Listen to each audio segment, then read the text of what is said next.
Dear friends, today we learn some important things before we start to learn grammar. You must know these things before you start to learn grammar. The first one, what is grammar? And the second one, importance of grammar. And then grammar units. ಸ್ನೇಹಿತರೆ, ಇಲ್ಲಿ ಗ್ರಾಮರನ್ನು ಕಲಿಯೋದಕ್ಕಿಂತಲೂ ಮುಂಚಿತವಾಗಿ ಈ ಮೂರು ಸರಳ ವಿಚಾರಗಳನ್ನು ಅರ್ಥ ಮಾಡ್ಕೊಳ್ಳೋದು ಬಹಳ ಸೂಕ್ತ. ಗ್ರಾಮರ್ ಅಂದರೆ ಏನು, ಅದರ ಮಹತ್ವ ಏನು, ಜೊತೆಗೆ ಅದರ ಕಾಂಪೊನೆಂಟ್ಸ್ ಅಥವಾ ಮೂಲ ಅಂಶಗಳೇನು ಅಂತ, ಗ್ರಾಮರ್ನಲ್ಲಿ ಬರ್ತಕ್ಕಂಥ ಮೂಲ ಅಂಶಗಳೇನು ಅಂತಕ್ಕಂಥದ್ದನ್ನು ನಾವು ತಿಳ್ಕೋಬೇಕಾಗ್ತದೆ. Then what is grammar? Grammar is a science of structure and usage of a language. ನೋಡಿ, ಯಾವುದೇ ಒಂದು ಭಾಷೆಗೆ ನಾವು ನೋಡೋದಾದಲ್ಲಿ ಗ್ರಾಮರ್ ಅಂತಕ್ಕಂಥದ್ದು ಆ ಭಾಷೆಯ ರಚನೆ ಮತ್ತು ಬಳಕೆಯನ್ನು ಕುರಿತು ವಿವರಿಸ್ತಕ್ಕಂಥ ಒಂದು ಅಂಶ ಅಂತ ಹೇಳಿ ನಾವು ತಿಳ್ಕೋಬಹುದು.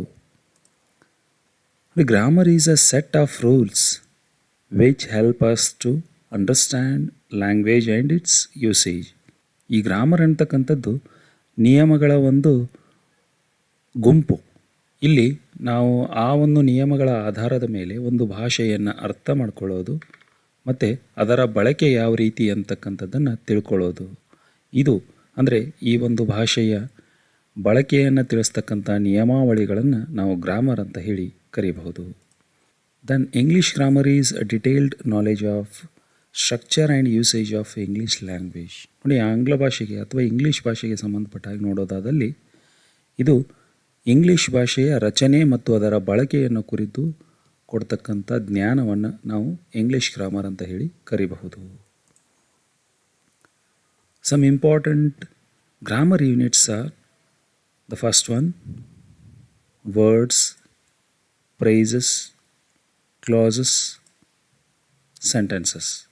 These four are the most important grammar units in English. ಸ್ನೇಹಿತರೆ, ಇಲ್ಲಿ ಬಹಳ ಮುಖ್ಯವಾಗಿ ಈ ಗ್ರಾಮರಿನ ಮೂಲ ಅಂಶಗಳನ್ನು ನಾವು ನೋಡೋದಾದಲ್ಲಿ ಶಬ್ದಗಳು, ನುಡಿಗಟ್ಟುಗಳು, ಉಪವ್ಯಾಕ್ಯಗಳು ಮತ್ತು ವ್ಯಾಕ್ಯಗಳು ಅಂತಕ್ಕಂಥ ಈ 4 ಅಂಶಗಳು ಬಹಳಷ್ಟು ಪ್ರಮುಖವಾಗಿ ಈ ಗ್ರಾಮರ್ನಲ್ಲಿ ಬರ್ತವೆ. ಈ ಗ್ರಾಮರ್ನಲ್ಲಿ ಬರ್ತಕ್ಕಂಥ ಸಣ್ಣ ಪುಟ್ಟ ಕಲಿಕೆಯ ಅಂಶಗಳೆಲ್ಲವೂ ಸಹಿತ ಈ ಒಂದು 4 ಅಂಶಗಳ ಅಡಿಯಲ್ಲಿಯೇ ಬರ್ತವೆ ಅಂತಕ್ಕಂಥದ್ದನ್ನು ನಾವಿಲ್ಲಿ ಹೇಳ್ತಾ ಇದ್ದೇವೆ. Then we should know about what is word. Word ಅಂದರೆ ಏನು, ಶಬ್ದ ಅಂದರೆ ಏನು ಅಂತಕ್ಕಂಥದ್ದನ್ನು ನಾವು ನೋಡಿದ್ರೆ, word is a meaningful combination of letters. ನೋಡಿ, ಅಕ್ಷರಗಳ ಒಂದು ಅರ್ಥಪೂರ್ಣವಾದಂಥ ಜೋಡಣೆಯನ್ನು ನಾವು ಶಬ್ದ ಅಂತೀವಿ. For example, kind, king, monkey, man, teacher.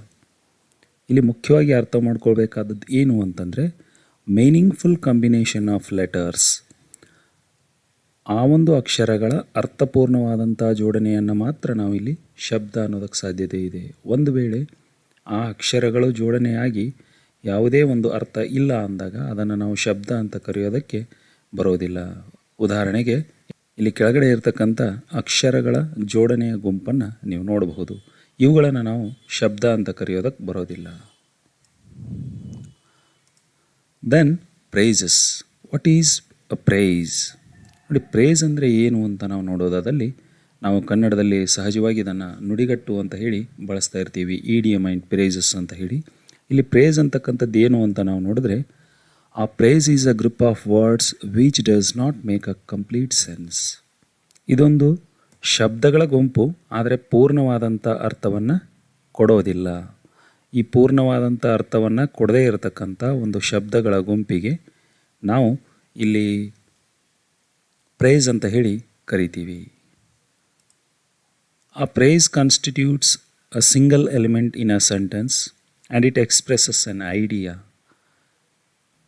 ನೋಡಿ, ಒಂದು ವಾಕ್ಯದಲ್ಲಿ ನಾವು ಇದನ್ನು ಬಳಸಿದಾಗ ತನ್ನದೇ ಆದಂಥ ಒಂದು ವಿಶೇಷ ಅರ್ಥವನ್ನು ಹೊಂದಿರ್ತದೆ, ತನ್ನದೇ ಆದಂಥ ಬಳಕೆಯ ಮಹತ್ವವನ್ನು ಸಹಿತ ಇದು ಹೊಂದಿರ್ತದೆ.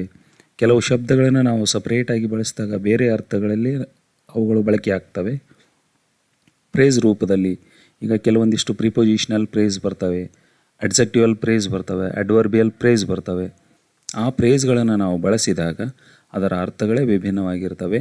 ಅಲ್ಲಿ ಇರ್ತಕ್ಕಂಥ ಶಬ್ದಗಳನ್ನು ಬೇರೆ ಬೇರೆಯಾಗಿ ಬಳಸಿದರೆ ಅವು ಕೊಡೋ ಅರ್ಥಗಳೇ ಬೇರೆ ಬೇರೆಯಾಗಿರ್ತವೆ. Words in a phrase are closely related to each other and phrases functions as a whole in the sentence. ನೋಡಿ, ಕೆಲವು ಸಲ ಈ ಪ್ರೈಸ್ಗಳು ಹೇಗಿರ್ತವೆ ಅಂತಂದರೆ ಇಡೀ ಸೆಂಟೆನ್ಸಿನ ಅರ್ಥವನ್ನು ಸಹಿತ ತಮ್ಮದೇ ಆದ ರೀತಿಯಲ್ಲಿ ಕೊಡ್ತವೆ. ನೋಡಿ, ಕೆಲವು ಸೆಂಟೆನ್ಸ್ಗಳಲ್ಲಿ ನಾವು ಪ್ರೇಸ್ಗಳನ್ನು ಬಳಸ್ತಾ ಇರ್ತೀವಿ. ಆ ಪ್ರೇಸ್ಗಳೇ ಭಾಳಷ್ಟು ಮುಖ್ಯವಾದ ಅಥವಾ ಪ್ರಧಾನವಾದಂಥ ಅರ್ಥವನ್ನು ಕೊಟ್ಟಂಥ ಉದಾಹರಣೆಗಳು ಸಾಕಷ್ಟು ನಾವು ನೋಡ್ತಾ ಇದ್ದೇವೆ. ಅಂದರೆ ಇಲ್ಲಿ ಒಂದು ವಾಕ್ಯದಲ್ಲಿ ನಾವು ಬಳಸ್ತಕ್ಕಂಥ ಪ್ರೇಸ್ ಎಷ್ಟು ಮಹತ್ವಯುತವಾಗಿರ್ತದೆ ಅಂತಕ್ಕಂಥದ್ದನ್ನು ನಾವಿಲ್ಲಿ ನೋಡಬಹುದು. ತನ್ನದೇ ಆದಂಥ ಸ್ವತಂತ್ರ ಅರ್ಥವನ್ನು ಹೊಂದಿರ್ತದೆ, ಆದರೆ ಕಂಪ್ಲೀಟ್ ಆದಂಥ ಅರ್ಥವನ್ನು ಹೊಂದಿರೋದಿಲ್ಲ. ಇಲ್ಲಿ ಮುಖ್ಯವಾದ ಅಂಶ ಏನು ಅಂದರೆ, ಈ ಒಂದು ಪ್ರೇಸ್ಗಳಲ್ಲಿ ಇದು ಶಬ್ದಗಳ ಗುಂಪಾಗಿರ್ತದೆ, ಆದರೆ ಸಬ್ಜೆಕ್ಟ್ ಪ್ಲಸ್ ವರ್ಬ್ ಕಾಂಬಿನೇಷನ್ ಇರೋದಿಲ್ಲ. ಒಂದು ಸೆಂಟೆನ್ಸಿಗೆ ಮುಖ್ಯವಾಗಿ ಇರತಕ್ಕಂಥ ಸಬ್ಜೆಕ್ಟ್ ಪ್ಲಸ್ ವರ್ಬ್ ಕಾಂಬಿನೇಷನ್ ಈ ಒಂದು ಪ್ರೇಸಸ್ಗಳಲ್ಲಿ ಇರೋದಿಲ್ಲ.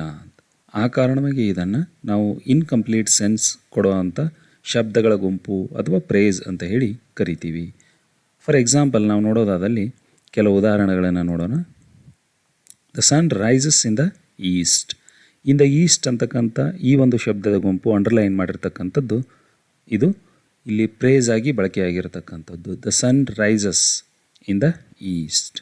The professor brought out the idea clearly. ಈ ಒಂದು ಅಂಶ ಇಲ್ಲಿ ಅಂಡರ್ಲೈನ್ ಮಾಡಿರ್ತಕ್ಕಂಥ ಬ್ರಾಟ್ ಔಟ್ ಅಂತಕ್ಕಂಥ ಶಬ್ದ ಪ್ರೈಸ್ ಆಗಿ ಬಳಕೆಯಾಗಿರ್ತಕ್ಕಂಥದ್ದು. Having obtain my father's permission I went to Bengaluru. ನೋಡಿ, ಇಲ್ಲಿ 4-5 ಶಬ್ದಗಳನ್ನು ನಾವು ಬಳಸಿದ್ದೇವೆ. ಪೂರ್ಣವಾದ ಆ 4-5 ಶಬ್ದಗಳು ಸೇರಿ ಒಂದೇ ಪ್ರೇಸ್ ಆಗಿ ಇಲ್ಲಿ ಕೆಲಸ ಮಾಡ್ತಕ್ಕಂಥದ್ದು. ಈ ಒಂದು ಸೆಂಟೆನ್ಸ್ನಲ್ಲಿ ಅಥವಾ ಈ 3 ಸೆಂಟೆನ್ಸ್ಗಳಲ್ಲಿ ನಾವು ನೋಡೋದಾದಲ್ಲಿ ಆ ಪ್ರೇಸ್ಗಳು ಎಷ್ಟು ಒಂದು ಮಹತ್ವದ ಪಾತ್ರವನ್ನು ನಿರ್ವಹಿಸ್ತಾ ಇದ್ದಾವೆ ಅಂಥದ್ದನ್ನು ನಾವು ಕಾಣಬಹುದು. ನೋಡಿ, ಪ್ರೇಸಸ್ಗಳಲ್ಲಿ ಹಲವಾರು ಪ್ರಕಾರಗಳು ಸಹಿತ ಬರ್ತವೆ. ಅವುಗಳನ್ನು ವಿವರವಾಗಿ ನಂತರದ ಕ್ಲಾಸ್ನಲ್ಲಿ ನಾವು ನೋಡೋಣ.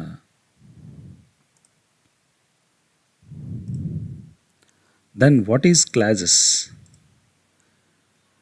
A clause is a sentence that forms part of a larger sentence. ನೋಡಿ, ಒಂದು ಸೆಂಟೆನ್ಸಿನ ಭಾಗವಾಗಿ ಬಳಕೆ ಆಗ್ತಕ್ಕಂಥ ಸೆಂಟೆನ್ಸನ್ನು ನಾವು ಕ್ಲಾಸ್ ಅಂತ ಹೇಳಿ ಕರಿತೀವಿ. ಇಲ್ಲಿ ಒಂದು ಸೆಂಟೆನ್ಸ್ ಅನ್ನಬೇಕಾದ್ರೆ ನಮಗೆ subject verb combination must and should ಇರಲೇಬೇಕು. ಆ ರೀತಿ ಈ ಒಂದು ಕ್ಲಾಸಸ್ಗಳಲ್ಲಿಯೂ ಸಹಿತ ನಾವು ಸಬ್ಜೆಕ್ಟ್ ವರ್ಬ್ ಕಾಂಬಿನೇಷನನ್ನು ನೋಡ್ತೀವಿ. ಬಟ್ ಡಿಫ್ರೆನ್ಸ್ ಏನಪ್ಪ ಅಂದರೆ, ಸೆಂಟೆನ್ಸಸ್ ಇಂಡಿಪೆಂಡೆಂಟಾಗಿ ಬಳಕೆ ಆಗ್ತವೆ, ತನ್ನದೇ ಆದಂಥ ಸ್ವತಂತ್ರ ಅರ್ಥವನ್ನು ಹೊಂದಿರ್ತವೆ, ಕಂಪ್ಲೀಟ್ ಸೆನ್ಸನ್ನು ಹೊಂದಿರ್ತವೆ. ಆದರೆ ಕ್ಲಾಸಸ್ಗಳನ್ನು ನಾವು ಬಳಕೆ ಮಾಡಿದಾಗ ಈ ಕ್ಲಾಸಸ್ಗಳು ಮೇನ್ ಕ್ಲಾಸ್ ಅಥವಾ ಪ್ರಿನ್ಸಿಪಲ್ ಕ್ಲಾಸ್ಗೆ ಡಿಪೆಂಡ್ ಆಗಿ ಬಳಕೆಯಾಗಿರ್ತಕ್ಕಂಥ ಸೆಂಟೆನ್ಸ್ ಆಗಿರ್ತದೆ. ಆ ಕಾರಣವಾಗಿ ಇದನ್ನು ಕ್ಲಾಸ್ ಅಂತ ಹೇಳಿ ನಾವು ಕರಿತೀವಿ. ಇಲ್ಲಿ ಪ್ರಮುಖವಾಗಿ ನಾವು ನೋಡೋದಾದರೆ ನೌನ್ ಕ್ಲಾಸಸ್ ಇರ್ತವೆ, ಅಡ್ಜೆಕ್ಟಿವ್ ಕ್ಲಾಸಸ್ಸು, ಅಡ್ವರ್ಬ್ ಕ್ಲಾಸಸ್ಸು ಬಹಳ ಪ್ರಮುಖವಾಗಿ ಬರ್ತಕ್ಕಂಥವು. ಅವುಗಳನ್ನು ನಂತರದಲ್ಲಿ ವಿವರವಾಗಿ ನಾವು ನೋಡೋಣ. ಸಬ್ಜೆಕ್ಟ್ ಪ್ಲಸ್ ವರ್ಬ್ ಕಾಂಬಿನೇಷನ್ ಇರ್ತಕ್ಕಂಥದ್ದು. ನೋಡಿ, ಸೆಂಟೆನ್ಸಲ್ಲಿಯೂ ಸಹಿತ ಸಬ್ಜೆಕ್ಟ್ ವರ್ಬ್ ಕಾಂಬಿನೇಷನ್ ಇರ್ತದೆ. ಇಲ್ಲೂ ಸಹಿತ ಸಬ್ಜೆಕ್ಟ್ ಪ್ಲಸ್ ವರ್ಬ್ ಕಾಂಬಿನೇಷನನ್ನು ನಾವು ನೋಡ್ತೀವಿ. ಫಾರ್ ಎಕ್ಸಾಂಪಲ್ ನಾವು ನೋಡೋದಾದರೆ, my friends helped me when I was in trouble. ಈ ಒಂದು ಉದಾಹರಣೆಯಲ್ಲಿ ನಾವು ನೋಡೋದಾದರೆ when I was in trouble ಅಂತಕ್ಕಂಥ ಈ ಒಂದು ಸೆಂಟೆನ್ಸು ಇಲ್ಲಿ ಕ್ಲಾಸ್ ಆಗಿ ಬಳಕೆಯಾಗಿರ್ತಕ್ಕಂಥದ್ದು. ಇದೊಂದು ಕ್ಲಾಸ್, ಇದು ಡಿಪೆಂಡೆಂಟ್ ಇರ್ತಕ್ಕಂಥ ಕ್ಲಾಸು. ಈ ಕಡೆ ಇರತಕ್ಕಂಥ ಈ ಒಂದು ಅಂಶ ಅಂದರೆ ಮೈ ಫ್ರೆಂಡ್ಸ್ ಹೆಲ್ಪ್ಡ್ ಮೀ ಅಂತಕ್ಕಂಥದ್ದು ಪ್ರಿನ್ಸಿಪಲ್ ಕ್ಲಾಸು. ಇಲ್ಲಿ when I was in trouble ಅಂತಕ್ಕಂಥದ್ದು ಕ್ಲಾಸ್ ಆಗಿ ಬಳಕೆಯಾಗಿರ್ತಕ್ಕಂಥದ್ದು. ಇದು ಸಬಾರ್ಡಿನೇಟ್ ಕ್ಲಾಸ್ ಇಲ್ಲಿ. ನಂತರ ಇನ್ನೊಂದು ಉದಾಹರಣೆ ನಾವು ನೋಡೋದಾದರೆ, she told me that she wanted some money. ಇಲ್ಲಿ that she wanted some money ಅಂತಾಗಿರ್ತಕ್ಕಂಥದ್ದು ಕ್ಲಾಸ್ ಆಗಿ ಬಳಕೆಯಾಗಿರ್ತಂಥ ಇದು ಸಹಿತ ಸಬಾರ್ಡಿನೇಟ್ ಕ್ಲಾಸು. ಇದು ಈ ಒಂದು ಮೇನ್ ಕ್ಲಾಸ್ಗೆ ಅಥವಾ ಪ್ರಿನ್ಸಿಪಲ್ ಕ್ಲಾಸ್ಗೆ ಡಿಪೆಂಡೆಂಟ್ ಆಗಿ ಬಳಕೆಯಾಗಿರ್ತಕ್ಕಂಥದ್ದು. ನೋಡಿ, ಈ ಒಂದು ಡಿಪೆಂಡೆಂಟ್ ಆಗಿರ್ತಕ್ಕಂಥ ಕ್ಲಾಸನ್ನು ನಾವು ಸ್ವತಂತ್ರವಾಗಿ ಬಳಸಿದರೆ ಇಲ್ಲಿ ಕಂಪ್ಲೀಟ್ ಸೆನ್ಸ್ ಇರೋದಿಲ್ಲ. ಈ ಒಂದು ಪ್ರಿನ್ಸಿಪಲ್ ಕ್ಲಾಸ್ ಏನಿರ್ತದೆ ಇದು ತನ್ನದೇ ಆದಂಥ ಸ್ವತಂತ್ರ ಅರ್ಥವನ್ನು ಹೊಂದಿರ್ತದೆ. ಆದರೆ ಈ ಒಂದು ಅಂಶ ಸ್ವತಂತ್ರವಾದಂಥ ಅರ್ಥವನ್ನು ಹೊಂದಿರೋದಿಲ್ಲ. India is a great country because she has an ancient tradition. ಇಲ್ಲೂ ಸಹಿತ because she has an ancient tradition ಅಂತಕ್ಕಂಥದ್ದು ಒಂದು ಕ್ಲಾಸ್ ಆಗಿ ಬಳಕೆಯಾಗಿರ್ತಕ್ಕಂಥದ್ದು. ಇದು ಸಹಿತ ಮೇನ್ ಕ್ಲಾಸ್ ಅಥವಾ ಪ್ರಿನ್ಸಿಪಲ್ ಕ್ಲಾಸ್ ಮೇಲೆ ಡಿಪೆಂಡೆಂಟ್ ಆಗಿ ಬಳಕೆಯಾಗಿರ್ತಕ್ಕಂಥ ಒಂದು ಕ್ಲಾಸು. ನೋಡಿ, ಡೆಫಿನೇಷನ್ನ ನಾವು ನೋಡಿದ್ರೆ, a clause is a sentence that forms part of larger sentence.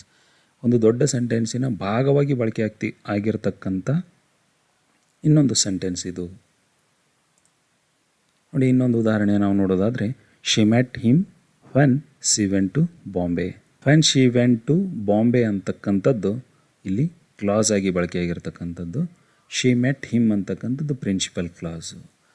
ಈ ಒಂದು clause when she went to Bombay ಇಲ್ಲಿ ಡಿಪೆಂಡೆಂಟ್ ಕ್ಲಾಸ್ ಆಗಿ ಕೆಲಸ ಮಾಡ್ತಕ್ಕಂಥದ್ದು. ಇದು ತನ್ನದೇ ಆದಂಥ ಅರ್ಥವನ್ನು ಹೊಂದಿರ್ತದೆ, ಆದರೆ ಈ ಒಂದು ಮೇನ್ ಕ್ಲಾಸ್ಗೆ ಅಥವಾ ಪ್ರಿನ್ಸಿಪಲ್ ಕ್ಲಾಸ್ಗೆ ಡಿಪೆಂಡೆಂಟ್ ಆಗಿ ಬಳಕೆಯಾಗಿರ್ತಕ್ಕಂಥದ್ದು. Then what is sentences? A sentence is a group of words which make complete sense. ನೋಡಿ, ಪೂರ್ಣ ಪ್ರಮಾಣದ ಅರ್ಥವನ್ನು ಕೊಡ್ತಕ್ಕಂಥ ಒಂದು ಶಬ್ದಗಳ ಗುಂಪಿಗೆ ನಾವು ಸೆಂಟೆನ್ಸ್ ಅಂತ ಕರಿತೀವಿ. For example, I am a teacher. ನೋಡಿ, ನಾನೊಬ್ಬ ಶಿಕ್ಷಕ ಅಥವಾ ಶಿಕ್ಷಕಿ ಅಂತ ನಾವು ಹೇಳಬಹುದು. Ravi sat on a wall. Get out.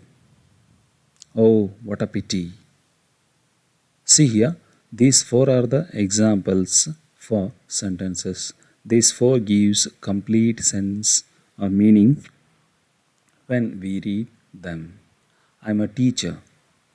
Ravi sat on a wall. Get out. Oh, what a pity. ನೋಡಿ, ಈ ಅಂಶಗಳು ಪೂರ್ಣ ಪ್ರಮಾಣದ ಅರ್ಥವನ್ನು ಕೊಡ್ತವೆ, ಶಬ್ದಗಳ ಗುಂಪಾಗಿಯೂ ಇದ್ದಾವೆ. ಈ ರೀತಿ ಸ್ವತಂತ್ರವಾಗಿ ಮತ್ತು ಪೂರ್ಣವಾದಂಥ ಅರ್ಥವನ್ನು ಕೊಟ್ಟಾಗ ನಾವು ಅವುಗಳನ್ನು ಸೆಂಟೆನ್ಸಸ್ ಅಂತ ಕರಿಬಹುದು.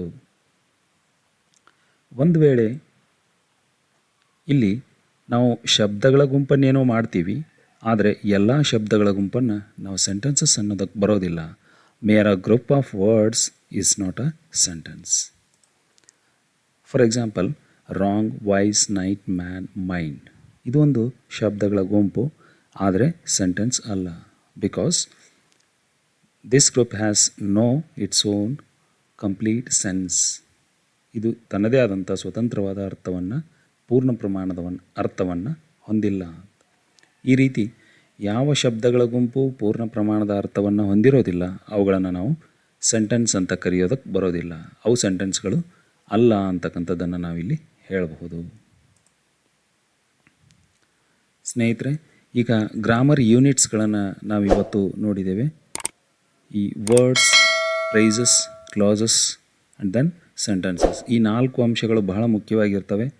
ಇವುಗಳನ್ನು ಸರಳವಾಗಿ ನಾವು ತಿಳ್ಕೊಂಡಿದ್ದೇವೆ. ಇನ್ ಡೀಟೇಲ್ ಆಗಿ ಅಥವಾ ವಿವರವಾಗಿ ನಾವು ನಂತರದ ಕ್ಲಾಸ್ಗಳಲ್ಲಿ ಒಂದೊಂದೇ ಸಪ್ರೇಟಾಗಿ ನಾವು ಅದನ್ನು ನೋಡಬಹುದು. ನಮ್ಮ ನೆಕ್ಸ್ಟ್ ಕ್ಲಾಸ್ನಲ್ಲಿ ನಾವು ಒಂದು ವ್ಯಾಖ್ಯೆ ಅನ್ನಬೇಕು ಅಂತಂದರೆ ಅಲ್ಲಿ ಬರ್ತಕ್ಕಂಥ ಮುಖ್ಯವಾದ ಅಂಶಗಳು, ಸಬ್ಜೆಕ್ಟ್ ಮತ್ತು ಪ್ರೆಡಿಕೇಟ್ ಅನ್ನೋ ಟಾಪಿಕ್ ಮೇಲೆ ಮುಂದಿನ ಕ್ಲಾಸನ್ನು ಪ್ರಾರಂಭ ಮಾಡೋಣ. ಧನ್ಯವಾದಗಳು.